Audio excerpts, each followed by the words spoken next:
Du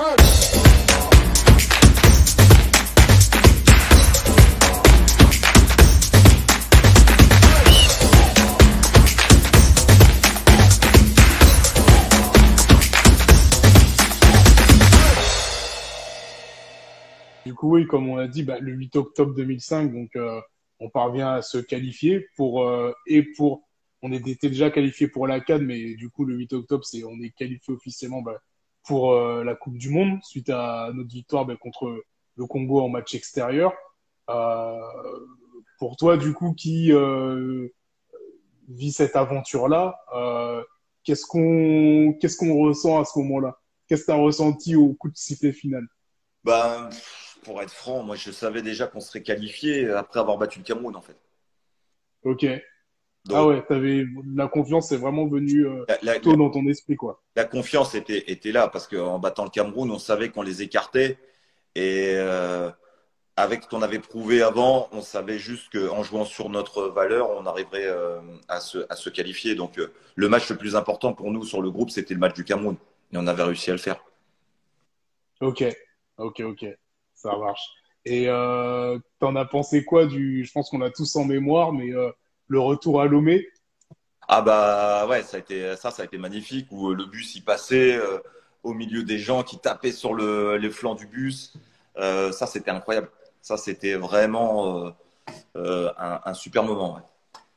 Ça, ouais, c'est vraiment, ben, c'est limite même un air un peu de victoire de Coupe du Monde, quoi. Presque, presque. À notre niveau, une qualification, voilà, quand on se rend compte que c'est difficile,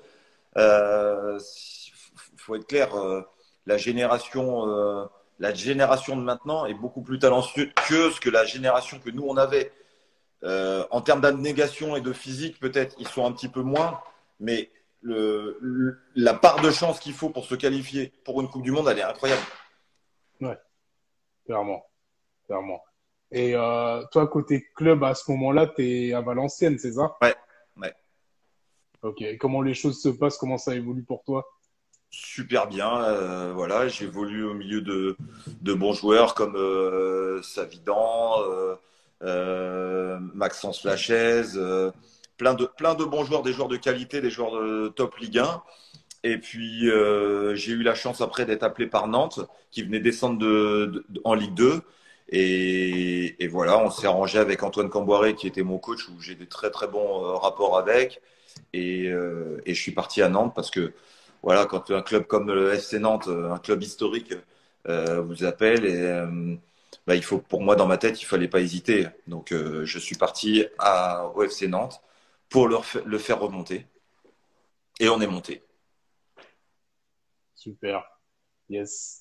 Et mais du coup, par la suite, bon, arrive la compétition de la CAN 2006 en Égypte. Donc, nous, à ce moment-là, on est dans le groupe B. Donc, il y a l'Angola, il y a la RDC et bah, il y a de nouveau le Cameroun. Bon, malheureusement, on sort de la compétition dès le premier tour en finissant dernier du groupe. Alors, c'est vrai que cette compétition, elle a été assez surprenante, on va dire. Quand je dis surprenante, c'est pour nous le grand public parce que par rapport à ce qu'on avait montré pendant les éliminatoires, etc., où on a fini ben, non seulement premier de notre groupe et on avait été élu aussi meilleure équipe africaine des éliminatoires. Il y avait une grosse attente au niveau du public à ce que, au niveau de la CAN, qu'on fasse un très bon parcours, mais finalement, ça n'a pas été au rendez-vous. Qu'est-ce qui, selon toi, avait changé par rapport à avant? Ouais, il y a toujours des choses qui changent. L'entraîneur, peut-être, il a changé des choses. Il y a des nouveaux joueurs qui rentrent. Peut-être que l'amalgame ne prend pas. Et voilà, il faut que la mayonnaise, elle prenne et que tout se passe bien. Et c'est difficile de retrouver et de garder un haut niveau tout le temps, en fait. C'est ça le problème. Et il faut bien se dire aussi que les autres équipes, les autres nations, elles avancent. Il faut plus croire que les petites nations, elles avancent plus. Maintenant, il y a une grosse évolution footballistique au niveau des petites nations. C'est ça. Mais c'est vrai que dans cette compétition, enfin, on semblait un peu absent. Est-ce que tu confirmes? Je confirme, c'est une évidence. Quand tu es sorti au premier tour, bon, bah, tu peux pas dire que voilà, tu as fait une belle compétition. Une équipe nationale, elle doit essayer de passer le premier tour pour se qualifier et faire le deuxième tour. Quand tu es éliminé, que tu gagnes pas un match, bon, bah, y a pas photo, il y a rien à dire. Ouais, il y a eu beaucoup de rumeurs aussi, que comme quoi il y aurait eu des problèmes personnels en interne, que ce soit au niveau joueur, au niveau coach, etc. Est-ce que c'est vrai qu'il y a eu un certain changement d'ambiance?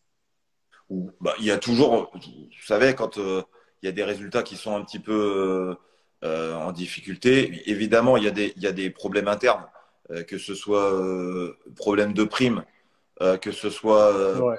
d'ambiance entre les joueurs. Il y en a qui s'aiment, il y en a qui s'aiment pas. Bon, bah voilà, ça a toujours été, ça existera toujours. Ouais, ouais, je vois.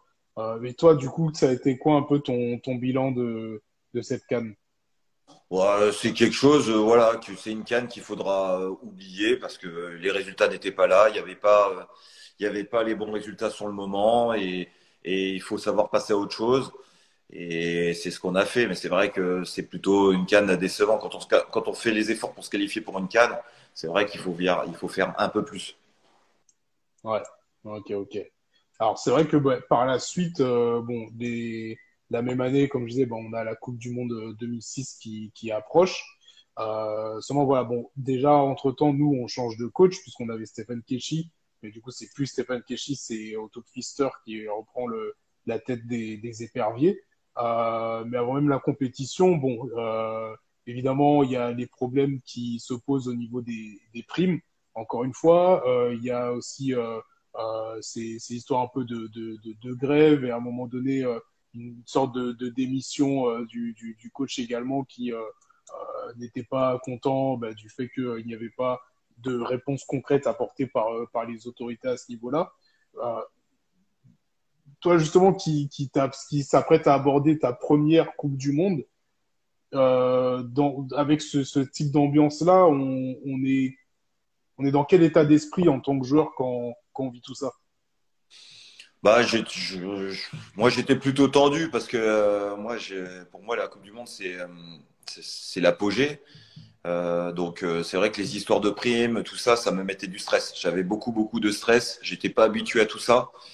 Et moi, ce que je voulais, c'était que ça soit simple, que les joueurs on se concentre sur le football et que on arrête de se concentrer sur l'extra sportif parce que je pensais que ça nous faisait perdre de l'énergie. Et voilà, bon, euh, le fait de, de batailler pour les primes au niveau de l'équipe, on avait raison. Ça, c'est clair, on avait raison.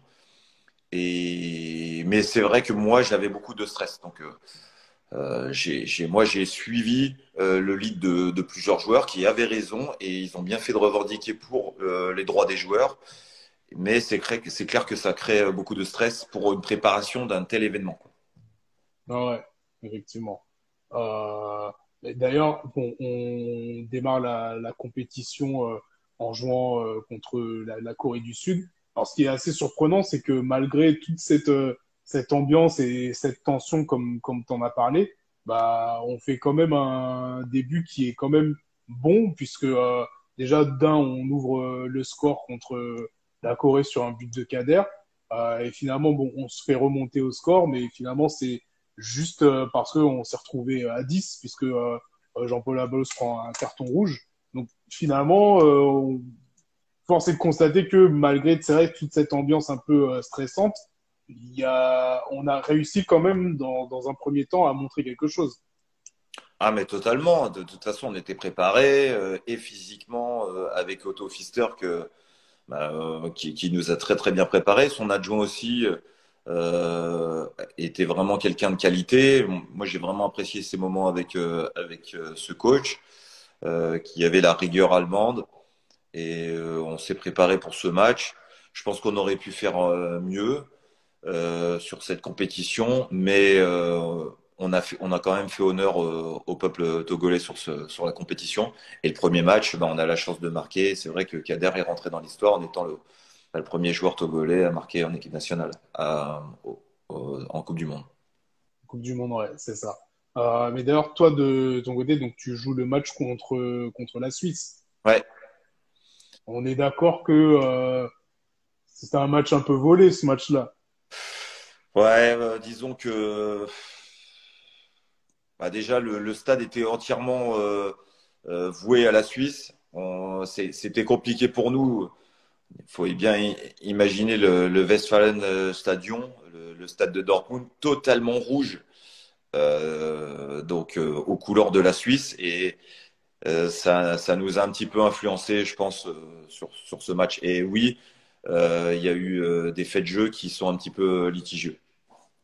C'est ça. Ouais, puisqu'il y a, je crois il y a deux pénaltys qui nous sont refusés. Ouais. T'as même des hors-jeux qui bon, sont plus que discutables. Donc, et c'est vrai que c'est d'autant plus rageant parce que pour le coup, étant donné que c'est notre deuxième match, donc il faut absolument que sur ce match-là, ben, que soit on le gagne ou qu'on fasse au moins match nul.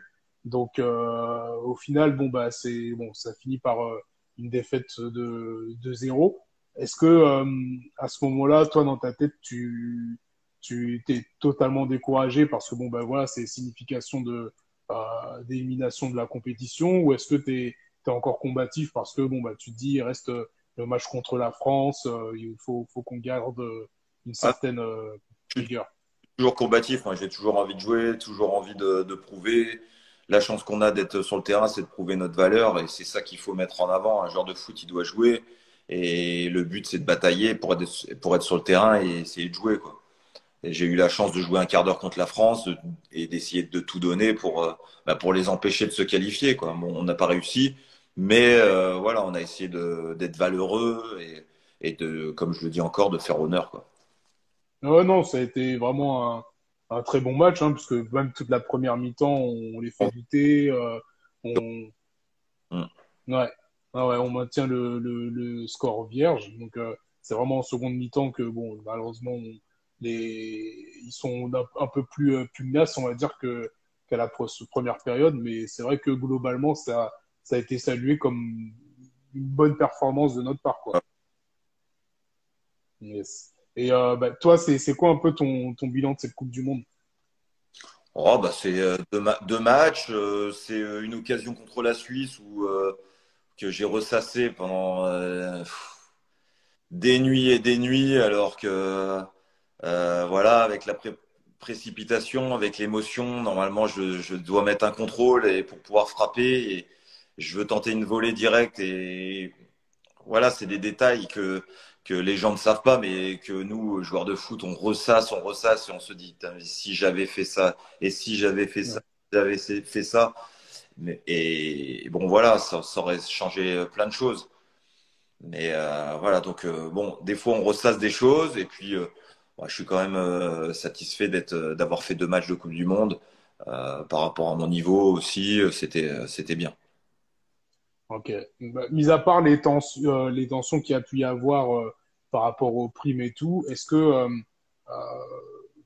toi, de ton côté, est-ce que tu as des belles anecdotes, des bons moments que tu as retenus de cette compétition et que nous, à notre niveau, on ne sait pas forcément? Parce que c'est vrai que nous, à notre niveau du grand public, bon, bah, ce qu'on retient forcément, c'est cette histoire au niveau de primes, etc. Mais est-ce que quand même, tu as vécu des bons moments durant cette compétition? Qu'est-ce que tu pourrais nous partager aujourd'hui sur cette période-là?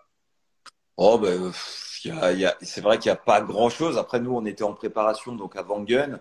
Bah, ça s'est super bien passé. Une bonne ambiance entre nous. On a vraiment été solidaires.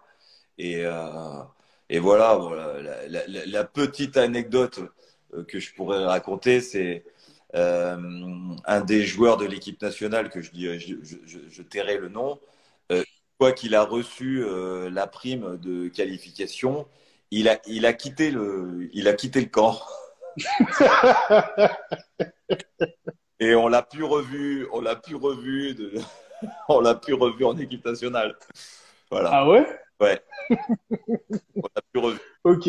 Voilà. Donc c'est juste, c'est la petite anecdote que je partage. Donc il a quitté le camp. On était à Wangen en Allemagne et voilà.